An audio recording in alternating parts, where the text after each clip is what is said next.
আজ হয়তো একটা ভুল বলে ফেলছি, মিথ্যা বলে, হতেই পারে, কিন্তু লাগাতার মিশা কথা কথা বুঝছেন আমার কথা? প্রত্যেক দিন মিশা কথা। প্রতিদিন বুঝি মানুষের সুদ খায়, প্রতিদিন বুঝি ওজনে কম দেয়, প্রতিদিন বুঝি কাস্টমারের ঠকা। এটা কি মুসলমান? এ কেমন ধরনের পাপ? 30 বছর বুঝি প্রত্যেক দিন টেলিভিশন চলবে আপনার ঘরে, প্রতিদিন আপনার ঘরে নিয়ম মাফিক নাচ গান নর্তকের ছবি চলবে। আপনাদের আখিরাত নাই? আপনার বিবি বাচ্চার আখিরাত নাই? তো এরা মরলে কোথায় যাবে? এদের পরিণতি কি হবে?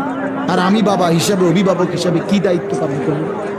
খাট পালং আর সোফা, ফার্নিচার, কাঁচের প্লেট আর নুনের বাটি, এটাই ছিল জিম্মাদারি না?